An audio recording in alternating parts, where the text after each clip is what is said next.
Salut, bienvenue sur la vidéo, bienvenue sur NKMK TV. Aujourd'hui, on va parler du V de Val, d'un artiste qu'on aime particulièrement parce qu'on vient tous les deux d'Aulnay-sous-Bois. On a fait notre scolarité au collège Le Parc, puis au lycée Jean Zay. Donc, on est vraiment attentif à ce que fait Val. Vincent le connaît depuis un certain nombre d'années. C'est un fan hardcore. Il a tous ses albums, toutes ses mixtapes. Presque. Alors, il me manque échelon 1, donc si quelqu'un a la gentillesse de nous donner échelon 1, mais il n'y a pas que échelon 1, hein. Montre donc toute cette belle marchandise. Allez, fais échelon 1, échelon 2, on l'a d'arriver. déjà, gars. Qui vient d'arriver. Vald et Heus, Horizon Vertical, excellent album de rap qu'on a beaucoup apprécié. Ce monde est cruel, excellent. Et je crois que tu as une photo aussi avec Val qu'on mettra en insert directement, non? Ouais, j'ai On va fait ma peut-être la groupie, retrouver. Ouais, on est des grosses groupies. NQNT, NQ33, Xe, bordel, allez. Agartha, Agartha. il est là, NQNT2, Avec le 1 dedans.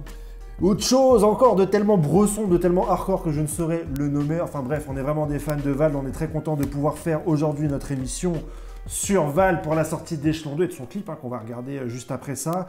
Il vient d'Aulnay-sous-Bois comme nous, on aime bien sa créativité, on aime bien ses lyrics, on aime bien son approche, on aime bien les thèmes qu'il aborde, on aime bien tout ce que fait ce jeune garçon. On pondère et on nuance bien sûr parce qu'il y a différents Val, et Vincent va nous en parler tout à l'heure. On en parlera tout à l'heure, ouais. On en reparlera, ouais. Il y a différentes postures, Différents niveaux de qualité. différentes manières d'appréhender C'est ça.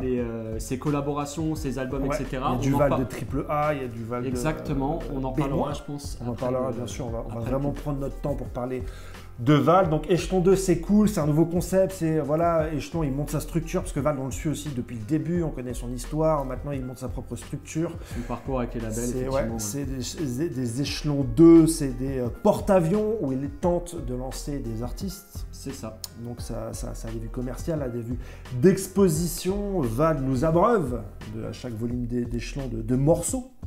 Morceaux de Récupérés ou non, On en parlera tout à on l'heure. en parlera tout à l'heure et donc on va commencer avec ce magnifique clip Échelon 2 de Val. Échelon numéro 2. On va faire Échelon 9, Ah, du sweatshirt, Le textile, du textile. ils vendent ses vêtements. Ouais, on va en acheter beaucoup. Échelon taille, Dokino, Trends, Échelon Ray, Les voitures allemandes. Les bolides de luxe. les bolides, Fait un long atout. balle dans le serpent, Uber Eats. Soutenez les business locales. Ouais, quand il le DJ, Je sais pas. Je crois, hein, mais je reconnais pas les visages. il fait penser à Rof là. Tu sais, c'est l'accentuation. Ouais. C'est con, ouais. C'est une bien belle maison, ma foi. Ouais. Ça le met, je pense. C'est spacieux. Est-ce que ça le met? C'est possible. Ouais. Il y a plus de livres. Pas 3 fois qu'on le voit, non? Possible. C'est le même sweatshirt. Conséquence ou faux conséquence? Ah, ouais, telle est la question. Belle frange. Ouais. Belle tête de vin. Mais j'aime bien comment il arrive à se grimer comme ça en bouffon psychopathe. Un peu, c'est dans le même qu'en Journal Perso 2. Ouais. Ok, énormément de choses à dire sur ce joli morceau et ce joli clip vidéo. On commence par où? C'est un plan séquence, donc de ce que je pense. Est-ce que c'est un vrai un faux plan séquence? Je ne sais pas. Et c'est un plan séquence qui raconte énormément de choses. On va commencer par l'image avant de rentrer dans le propos directement, ça te va? Vas-y. Très bien. Donc c'est un plan séquence, on le voit directement dans son appartement, dans son pavillon. Son pavillon. Il va sortir lentement de son pavillon et va nous montrer discrètement et habilement à travers le plan séquence l'intégralité de son équipe qu'il a réussi à constituer en ses plus de 10 ans de carrière, je crois, ou juste 10 ans, où on va voir les différents collaborateurs qu'on a eus avant Échelon. On va voir celui qu'on blasadé, on va voir Sizi, on va voir le DJ qui était là sur Échelon 1, dont je me souviens plus trop le nom. A6, exactement. On va voir Mercus qui est là aussi. Mercus, même si je ne l'ai pas vu, merci de le citer. Dans l'écran, il y a un de ses anciens clips, celui où il va chercher la clope. Urbanisme, ouais. Urbanisme. Le chauffeur, dans l'interview, il avait dit, et dans certains de ses sons, il avait dit qu'il n'y avait que les livreurs Uber qui avaient son adresse, que c'était difficile aujourd'hui, il le met dans le clip, je ne sais pas si ça a rapport avec ça, mais en tout cas, il y est, donc on peut l'interpréter comme ça. Il aime bien les petits signes, les petits rappels, donc je pense C'est ça, ouais. qu'il y a beaucoup de choses qui nous racontent des choses. en regardant une fois Ouais. à côté duquel on est passé. Certainement. Il y a beaucoup de détails, beaucoup Ouais. de rappels, on en a quelques-uns, mais je pense qu'il y a beaucoup de choses. Il y a beaucoup de choses, beaucoup ouais. de messages qu'il essaye de mettre à droite à gauche à chaque À fois. droite, dans à ses gauche, clips, ouais. exactement. Et là, j'aime bien le rebond qu'on peut avoir entre l'image et le son. Quand il parle, par exemple, on en parlait off caméra, hors champ. Quand il parle de DJ Khaled et qu'il est dans son jardin avec les plantes. quand il dit que je crois qu'il a une grande maison et donc on a un moment du plan séquence où on voit tout son jardin en profondeur et sa maison derrière. J'aime beaucoup et à la fin il semble amener donc cette commande Uber à des morts-vivants, des zombies qui me rappellent la famille qu'il avait dans Autiste. Et c'est aussi peut-être un retour aux sources en disant que peut-être qu'il avait mis de côté certains aspects de sa vie pour le business et que maintenant qu'il avait réussi financièrement partant, qu'il allait peut-être revenir à ses débuts. Est-ce qu'on va avoir un album comme Agartha ou comme ces mixtapes d'avant? Est-ce que ça veut dire qu'il revient aux bases? Beaucoup de messages, beaucoup d'interprétations. Même, je dirais plus comme avant Agartha. En fait, là, la différence, c'est qu'il est sur sa propre structure, donc il n'a pas quelqu'un pour lui dire non, on va lui faire ton projet, il faut que tu mettes ça ou ça ou ça. Même si, d'après ce qu'il en disait, après la sortie de Ce Monde est cruel, il avait quand même pas mal de liberté artistique pour faire ce qu'il voulait et faire le projet qu'il voulait. Là, il a une liberté qui va être encore plus grande. C'est ça. Et du coup, peut-être revenir à des choses qu'il avait mis peut-être un peu de côté. Moi, j'ai découvert Vald avec Ce Monde est cruel et c'est vrai que Ce Monde est cruel, il y a un certain virage dans le style de Vald où avant, il était plus sur du kické et beaucoup plus franc et moins chantonné. Je dirais que c'était un peu moins single, quoi, qu'il a fait son meilleur single avec Désaccordé, où c'était le record Spotify de l'année de sortie. Mais c'est vrai qu'il a pris un certain virage avec Ce Monde est cruel, avec peut-être un peu plus de mélodie, peut-être un peu plus de voice coder. Il l'avait déjà amené sur Xe, sur quelques sons, mais c'est vrai qu'il est un peu plus mélodique, un peu moins dans le kick. Je dirais pas scolaire, mais c'est l'effet que tu as chez beaucoup de rappeurs en fait. Tes premières armes, c'est du rap, tu veux montrer que tu es le meilleur rappeur. Au bout d'un moment, tu fais ta transition vers je veux être un meilleur artiste. Et du coup, tu lâches un peu ça pour amener d'autres choses. Il l'a fait, voir ce que ça va donner après sur la suite. C'est ça. Déjà, quand Ce Monde est cruel est sorti, j'ai l'impression qu'il a moins rencontré son public que Xe, donc moins de ventes forcément. Même si je sais pas si c'est un meilleur album ou non que Xe, on va dire qu'il a moins rencontré son public, il a moins correspondu aux attentes. Et on lui a reproché, et Mercus en plus, en regardant des interviews de Mercus a expliqué pas mal de concepts qu'ils ont développés au final dans Ce Monde est cruel. Il y a un morceau, il y a 8 changements de flow, c'est un album très technique et je pense qu'il n'a pas été compris sur toutes les performances qu'ils ont voulu mettre dedans. Et peut-être que les gens ont attendu moins et que Mercus, Vald et tout, c'est un album qui a été éprouvant. Je crois qu'ils se sont plus ou moins pris la tête sur cet album-là. En tout cas, ils ont dit que ça a été éprouvant au niveau émotion, au niveau travail, qu'ils ont énormément travaillé. Et je ne sais pas si le retour sur investissement a été fait, en tout cas sur cet album-là. En termes de chiffres, oui, mais en termes de notoriété, je ne sais pas. En termes de chiffres, presque, j'ai envie de dire presque non, parce que tu n'as pas de progression par rapport et tu as même une régression par rapport au score de Xe, mais qui a été porté par un single. C'est un peu ce qu'on disait dans la vidéo de Jewel Hussein. En fait, Vald, il a eu un public qui était plus large qu'une vraie fanbase rap. C'est ça. Et du coup, quand tu proposes un album qui est plus conceptuel, sans gros single porteur, forcément tu perds tout ce grand public qui n'est pas vraiment fan de musique et qui écoute de la musique comme autre chose, qui ne va pas se retrouver dans des trucs un peu plus construits et un peu plus réfléchis. C'est ça. Et en plus, en appelant son album Le Monde est cruel et en sortant Journal Perso 2 en premier single, franchement, on s'attendait à des instrus Bresson, on s'attendait à un Xe 2 en fait, avec ces premiers éléments qui nous étaient donnés. Et au final, c'était pas ça. Maintenant, avec du recul, moi j'adore Ce Monde est cruel. Je le réécoute. J'adore cet album, je préfère à Xe même. Maintenant, je le préfère à Xe, mais quand à l'entrée de Ce Monde est cruel, je préférais Xe en fait. Et je voulais un Xe bis, et c'est vrai que maintenant je préfère Ce Monde est cruel, mais c'est un album qui a besoin d'être digéré, c'est un album où il y a énormément de choses, énormément de contenu, et il faut du temps en fait pour apprécier tous les sons, il y a vraiment beaucoup de choses qui m'ont plu. Et donc je pense que là peut-être Val va retourner sur un album de type Xe, et un des éléments sur lesquels on voulait revenir, c'est les différents niveaux de Vald, selon les projets, selon les featuring, selon les albums, et là je te laisse embrayer dessus. On en avait parlé dans la vidéo sur Sadek, où Vald était invité. En fait, l'impression que donne Vald, c'est qu'il bosse comme un malade, hyper précis quand il va faire ses albums. Exactement, et là tu as du Vald de triple A. Et quand il va être invité sur des projets, par contre, tu le sens un peu plus feignant. Tu sens qu'il met moins de conviction dans ce qu'il fait. Moi, je le trouve plus de forme, mais moins de fond. Et c'est la même chose sur les compiles. En fait, ce morceau, moi, je le trouve pas exceptionnel. En termes de rap, en termes de flow choisi, je le trouve pas exceptionnel. Il est là capable de faire largement mieux.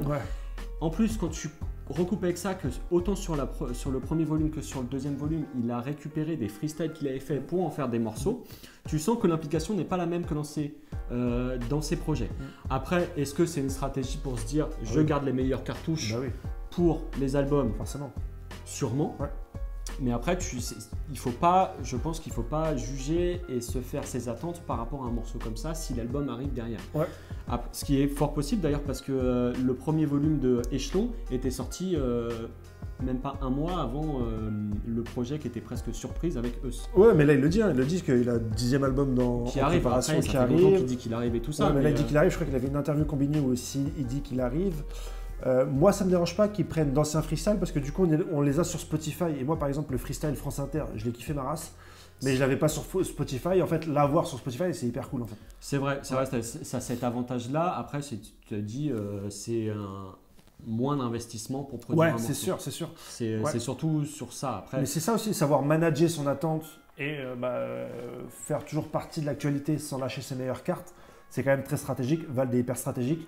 Pour la sortie de Ce Monde est cruel, il y avait loué les panneaux publicitaires des plus grandes capitales sur les jours J où ils ont dû faire un tour en avion pour être devant le monument en question, pour être devant la pub, etc. Donc aujourd'hui, il y a le game sur le rap et tu as un game au niveau marketing. Qu'est-ce qu'un artiste va faire, les artistes d'envergure, en termes de communication. Et ça va de plus en plus loin, il y en a qui mettent... Pour moi, c'est l'influence PNL. Ça, oui, c'est ça. Ils ont mis un gros coup de dent en se disant le marketing, c'est ultra important. Et tu sens que derrière, les mecs veulent tous réaliser d'inventivité pour poser quelque chose, un lancement original et compagnie. Et péter une première semaine avec un score à 6 chiffres en première semaine. C'est ça qui t'ouvre la porte des grands médias. Ouais, c'est ça, Outre quand tu as un gros succès qui fait parler, évidemment, mais c'est ça, le rappeur qui a fait ça, qui a fait ça, truc. C'est ça qui t'ouvre la porte des grands médias, c'est ça qui fait parler des 20 minutes, des M6 et compagnie. Ouais, et puis même parler d'autres rappeurs. Aujourd'hui, tu as combien de rimes sur le fait que PNL ait fait leur clip sur la Tour Eiffel? C'est ça, ouais. Et PNL a fait un live de 24 heures où tu avais une boule dans l'espace pour t'arriver sur la Tour Eiffel et pour sortir ODD, qui est certainement des clips les mieux réussis. Non, c'était sur ça, c'était pour le lancement de la tournée. Ils l'ont fait aussi pour la tournée, mais ils l'ont fait aussi pour ODD. Donc tous les rappeurs se sont dit, faut jouer le jeu. Du coup, tout le monde rivalise d'ingéniosité. Il y en a pour qui ça marche, il y en a pour qui ça marche pas. Fianso, c'est une écurie aussi à sortir des. On est passé chez So ou Rentre dans le cercle. Ou Rentre dans le cercle avant ses albums. Après, donc, c'est quand même un concept qui est. Enfin, ce genre de gros projet, c'est quand même réservé à des rappeurs qui ont quand même des moyens certains. On va pas demander à des rappeurs qui ont des budgets plus restreints de faire ça dans des campagnes de marketing. Non, il y a Niro qui se bat. Niro, il sort ses albums en 4 exemplaires. Il y a beaucoup de choses. Il y a beaucoup de précommandes aussi maintenant. Beaucoup utilisent leur propre site pour faire de la précommande. D'ailleurs, ça rapporte des débats. Est-ce que c'est des comptabilisés? Il y a eu le débat avec Freeze, Corley. Il y a eu le débat avec Booba. Kekra aussi fait ça. Freeze, c'était... Alors, je vais revenir sur les trois noms que tu as cités. Freeze, en fait, il était distribué à la base. Il était distribué, donc il y a des exemplaires qui ont été vendus dans d'autres surfaces que son marketing direct. Après, il y a eu la coupure de grandes enseignes à cause de l'histoire antisémitisme et tout ça. Voilà. Donc lui, il a eu ses ventes physiques qui ont été comptabilisées. Il n'y a pas eu de problème avec ça. Et il a fait des très gros scores en physique d'ailleurs. Booba, lui, sur Ultra, n'a vendu que via son site. Et les règles de la Snap, c'est il faut au moins 3 points de vente. Donc là, tu ne peux pas les compter. Kekra, pour son Freebase 4, il avait fait que du direct. Et du coup, ça n'avait pas compté. Là, maintenant, il a quand même son dernier album Kekra qui a été distribué dans les Fnac et compagnie. Comme ça peut être distribué en ce moment, parce que les Fnac, Rayon CD, je crois que c'est toujours fermé. C'est cool ça. Mais du coup, lui, ses physiques sont comptés. Voilà. Mais en tout cas, c'est intéressant de savoir qu'aujourd'hui, il y a plusieurs stratégies pour vendre du CD, pour faire du gros chiffre en première semaine, pour faire parler de soi. Et donc, Val, dans cette continuité-là, ça ne m'étonne pas qu'il sorte des échelons avec des morceaux un peu moins AAA pour tout réserver pour son album et mettre la lumière à ce moment-là sur lui, sur son projet. Sur lui, son projet. Et je pense que le projet label, c'est quelque chose qui lui tient à cœur quand même. Même si, pour moi, il s'investit peut-être moins dans ce qu'il propose. En fait, c'est le porte-étendard et ça permet de mettre la lumière sur ce qu'il y a sur les compiles. C'est ça, exactement. Et du coup, ça permet de présenter des nouveaux artistes qui ne sont pas signés à la base. À part Suicon et Serious qui étaient signés, Sizi et aussi qui a signé juste après Échelon 1, je crois. Mais les autres rappeurs qu'on ne connaissait pas du tout, eux n'étaient pas signés. Il y en a quelques-uns qui ont signé à la suite d'Echelon 1. Ouais. Il y a Rafal, Ionidas et Charles BDL. Ouais, Charles Baudelaire. Baudelaire, oui, je pense. Il le dit dans le son en plus. Baudelaire. Exactement. Qui ont signé à la suite. Ok. Il y a cette intelligence, parce qu'on va un peu écarter sur la mixtape, il y a cette intelligence. Alors, sur le premier volume, c'était vraiment chacun avait son son, chacun avec sa carte de visite. Ouais. Je pense qu'ils sont venus avec des morceaux clés en main et puis après, ils ont été mis dessus. Ouais. Là, tu as un morceau avec 3 dessinés. Ouais, HS. Ensemble. Ouais. Ouais. Headshot. Ouais. Et du coup, avec la prod de CZ en plus. J'ai pas compris que c'est HS. Donc là, on arrive sur cette idée de collaboration interlabel. C'est ça, ouais. Qui est intéressante. Hein. Ça apporte quelque chose. Je ne suis pas convaincu du niveau de tous, mais on a cette transformation. On n'est plus seulement sur chacun sa carte de visite. Ça, c'est mis sur la deuxième partie de la mixtape avec des nouveaux noms dont je ne me rappelle plus les noms. Liton, Kaiju et Pain. Et Pain, ouais. Ou Pain. Ouais, je pense que c'est Pain. Je pense que c'est Pain. Mais ouais, c'est hyper intéressant en fait. Tout ce qui est en fait, il a une écurie, il essaie de constituer son écurie et en fait, les chiffres parlent, donc il les présente directement au public à travers Echelon. Et je pense que les retombées en termes de chiffres, de streaming, etc., vont faire que Val va garder ou non, va mettre en avant ou non les différents personnes. Je pense que c'est ça. Ouais. Donc c'est hyper bien organisé, c'est très organisé. Et ça fait partie de Val. Je voulais rebondir sur ça que par rapport à son clip et son évolution. Tout le long du plan séquence, c'est qu'effectivement Val a grandi, c'est plus l'artiste qu'il était, c'est plus le rappeur dans sa chambre qui parlait de conspirationnisme, de reptiliens et de triangle, même s'il en parle encore. C'est devenu une arme marketing, il l'a assumé tout au long de ses albums, il l'est devenu, il l'a incarné, il a changé d'échelon. Puisqu'il est devenu aujourd'hui producteur, il en parle, et en fait c'est bien, c'est ce qu'il y a avec Val, c'est qu'en fait c'est un peu un rappeur télé-réalité où on le suit dans ses différentes évolutions, comme un peu dans un jeu vidéo, ses différents niveaux, et là on accepte complètement qu'il ait réussi et qu'il tente de produire lui-même et qu'il arrive à faire des formats aussi économiques que peuvent être Echelon. Et donc on va parler aussi d'Echelon, tant qu'à faire. Bah oui, dire quelques mots, en fait, c'est pour reprendre ton idée, en fait, oui, c'est économique, oui, parce que bon, il y a ceux qui sont du label maintenant qui travaillent sur le projet. Ouais, c'est ça, après, les mecs t'envoient des sons, tu les prends, tu les fous sur la compile. C'est du donnant-donnant parce que ça leur donne une visibilité de fou. Et ça permet de tester directement. Et en même temps, il n'y a pas de travail à faire pour. Peut-être qu'il y a un remix derrière. Enfin, ils refont le mix, je pense ça sera propre à tout ça, mais. T'as pas besoin de t'enfermer avec ces jeunes ou moins jeunes dans un studio pour produire le son et construire le son. Ouais, c'est ça. En plus, on te met face directement à de la visibilité, puis on voit les chiffres que ça. On voit comment le public réagit, donc je pense que c'est la meilleure des manières. HS, j'ai assez bien aimé, mis à part que, au final, peut-être le défaut, c'est que Echelon a tellement une grosse image avec Val que finalement, les rappeurs qui sont dessus rentrent dans le carcan un petit peu, et je trouve que ça ressemble beaucoup à du Val de ce qu'ils font. Référence manga, beaucoup Attaque des Titans, Naruto. Je crois que dans le même morceau HS, t'as l'Attaque des Titans, t'as One Piece, t'as Naruto. C'est blindé, c'est du name dropping qui vont partout. C'est quelque chose que maîtrisait beaucoup Val, le name dropping, mais là, 3 artistes qui font la même chose avec le même flow, j'ai trouvé ça un peu. Alors, le même flow, pas tout à fait. T'as Rafa l'an dernier qui vient, et j'aime pas du tout sa manière de rapper, un peu chuchoté là. Ouais, c'est ça. Pas du tout. Il avait fait la même chose d'ailleurs, il avait fait la même chose dans Rentre dans le cercle quand il était venu, sur la saison 2. Ouais. Ça, qui est contrebalancé avec ces espèces d'adlib boing ou je sais pas quoi, pour moi ça marche pas du tout.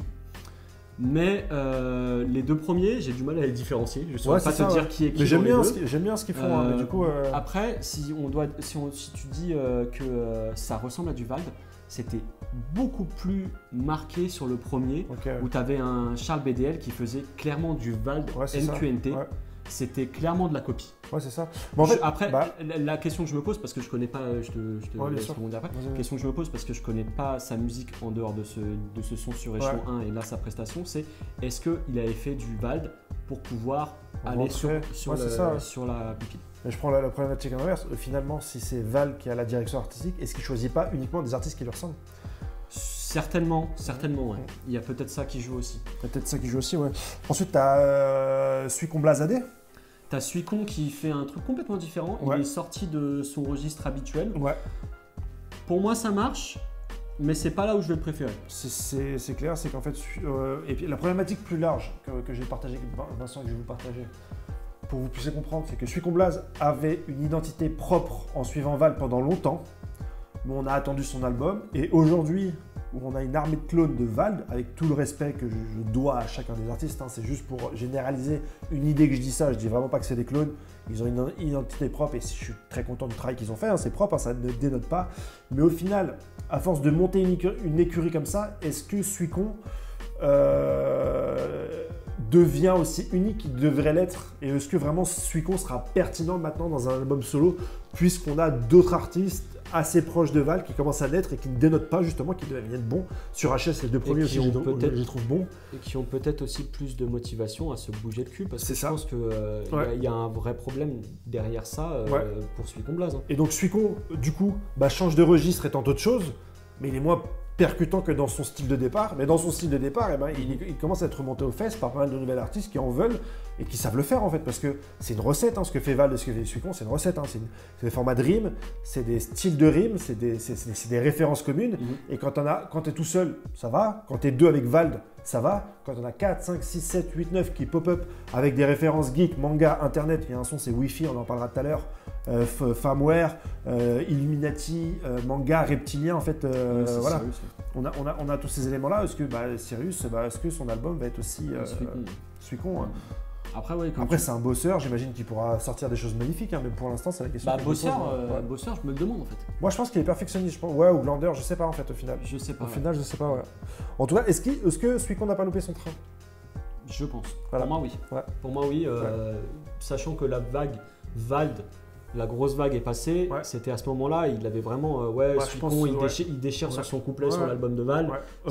C'était là où il aurait dû prendre vraiment le créneau.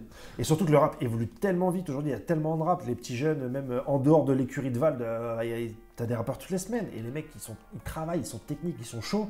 Est-ce qu'aujourd'hui, il a sa carte à jouer comment il s'appelle, Suicon Blaze AD, il avait une grosse hype dans une époque pré-Freeze Corleone en fait. Enfin, pré-Freeze Corleone qui pète en fait.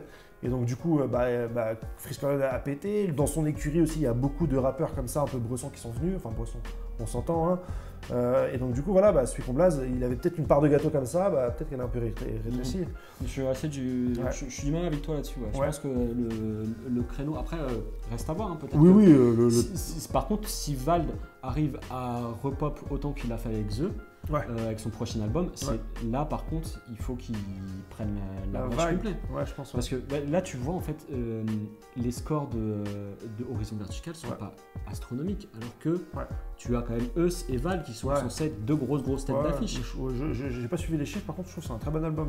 Moi, j'ai beaucoup aimé le projet, mais tu t'attendais, franchement, à beaucoup plus gros. C'est la première fois que tu as un espèce de duo All-Star comme ça qui se fait en France. Ouais, c'est ça.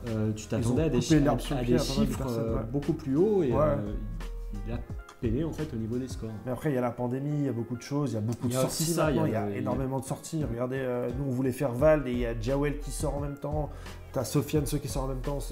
On commence à se marcher dessus au niveau rap, au niveau sortie. Une semaine avant, on se demande ce qu'on va traiter comme sujet. Ce qu'on allait traiter comme sujet, et en fait, tout pop d'un coup. Et donc, à voir. Sirius. Ah ouais. Je t'en prie.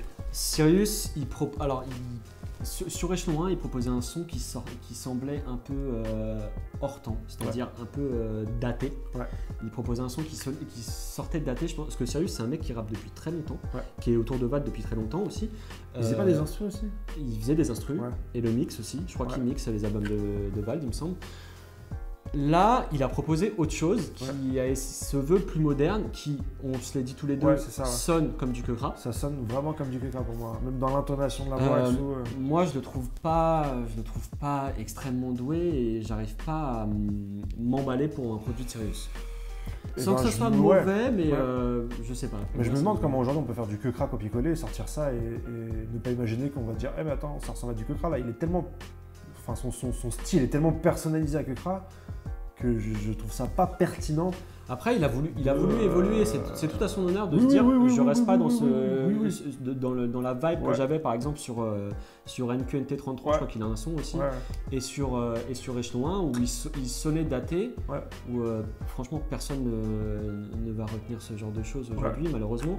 Il a voulu évoluer, il s'est tourné vers une copie un peu, beaucoup, selon ce qu'on en pense. Passionnément la folie. Du coup, vouloir évoluer c'est bien. c'est pas la meilleure manière et toujours pas convaincant pour moi. Ouais, c'est clair. Ensuite, on a un son techno. Ouais, AO6. Moi, j'adore. Je trouve ça très bien. J'aime beaucoup, mais je sais pas ce que ça fait là. Ouais, voilà. Ouais, je sais pas ce que ils veulent mettre tout le monde en avant, tout le monde de son label. Il le fait aussi par rapport aux streamers qu'il a sur son écurie. Ouais, c'est ça, ouais. Ita, qui a souvent des exclus et tout ça. Ouais, c'est ça, ouais. Il fait manger tout le monde quand il y a des projets échelons ou même quand il y a des... voilà. Ouais. Mais après, c'est vrai que quand tu as une compile comme ça, que tu te retrouves avec ce son au milieu, ça fait bizarre. Ça dénote un peu. Après, comme tu as dit, hein, tu le dis assez souvent, on n'a pas assez d'instrus techno, de rappeurs qui rappent sur de la techno. Après, là, je pense que c'est difficilement rappable comme instru. Tu peux toujours faire un truc. Ouais, tu peux toujours essayer. Faire un truc. Mais c'est vraiment de l'instru, là. Pour le coup, même si on reste dans l'instru, la compile est conclue par l'instru de Sizi, comme c'était le cas sur la première. Ouais. Sizi charge beaucoup plus ses prods quand c'est des instrus. Ouais. Tu mets beaucoup de choses pour laisser moins de place aux rappeurs parce que tu peux mettre tout ce que tu veux. Ouais, c'est ça. Après, on a d'autres rappeurs un peu plus anecdotiques que j'ai pas vraiment retenu. Il y a Kaiju. Kaiju aussi, c'est une référence japonaise au monstre géant. Godzilla est un Kaiju. Exactement. Tu as Pain qui propose une carte qui est un peu plus drill, qui est même un son drill carrément. Okay. Je sais plus si c'est Pain ou Liton. Je me rappelle plus dans l'ordre. J'ai écouté, mais j'ai pas noté son par son. Ouais. Et vu que je connais pas les rappeurs, c'est difficile de les resituer. Ouais. Il y en a un qui propose un son drill. Alors, qui est pas mal foutu d'ailleurs, hein, qui est pas non plus dans le drill où tu fais que parler et où tu te fais chier en fait. Les mecs qui n'ont pas compris la drill et qui font du prototype sans saveur. C'est pas mal foutu. Alors après, je vais revenir sur ce son parce que c'est une impression que j'ai eue par rapport à Échelon 1 et suite aux signatures. Comme on disait tout à l'heure, en fait, finalement, ceux qui ont signé à la suite de Échelon 1, c'est ceux qui ressemblaient le plus à Vald. Okay. Tu avais des personnes, des rappeurs qui proposaient des choses différentes, qui eux n'ont pas été signés. Ok, d'accord. Donc lui, s'il continue dans cette logique-là, Vald et Berkus, qui est avec lui sur Échelon, je pense que lui ne trouvera pas sa place sur le label malheureusement. Ok, forcément, si tu vas vers Vald, c'est que tu veux du Vald, donc Échelon va te fournir du Vald. Et finalement, si tu n'es pas le dormeur du Vald, les références, la culture G, mon gars. Et ben tu risques de te faire tège. Voilà, moi j'ai à peu près fait le tour sur Échelon. Ouais, c'est pas des projets que tu ressors en fait. C'est même pas pour les sons de Val parce que je les trouve pas extraordinaires. Donc en fait, ça vient, c'est bien que ça vienne. C'est des trucs à faible prix. Par contre, c'est cool. Ils sont distribués en faible quantité que via le site, donc il n'y a pas besoin d'avoir un distributeur derrière. C'est à moindre frais. Ça permet de patienter et de faire monter la sauce pour d'autres projets à venir. Donc c'est tout bénef. Tout bénef. Mais c'est pas des trucs que tu ressors derrière. Mais c'est pas foufou. Merci les gars pour cette vidéo. N'hésite pas à commenter, liker, partager, donner ton avis, faire tourner cette vidéo, la montrer à ton père si jamais il est hostile envers le rap ou la musique populaire ou urbaine. Nous serons là pour lui faire comprendre que c'est une belle musique. Yes. On aime bien ça. On adore le rap. Allez, ciao les copains. À la prochaine.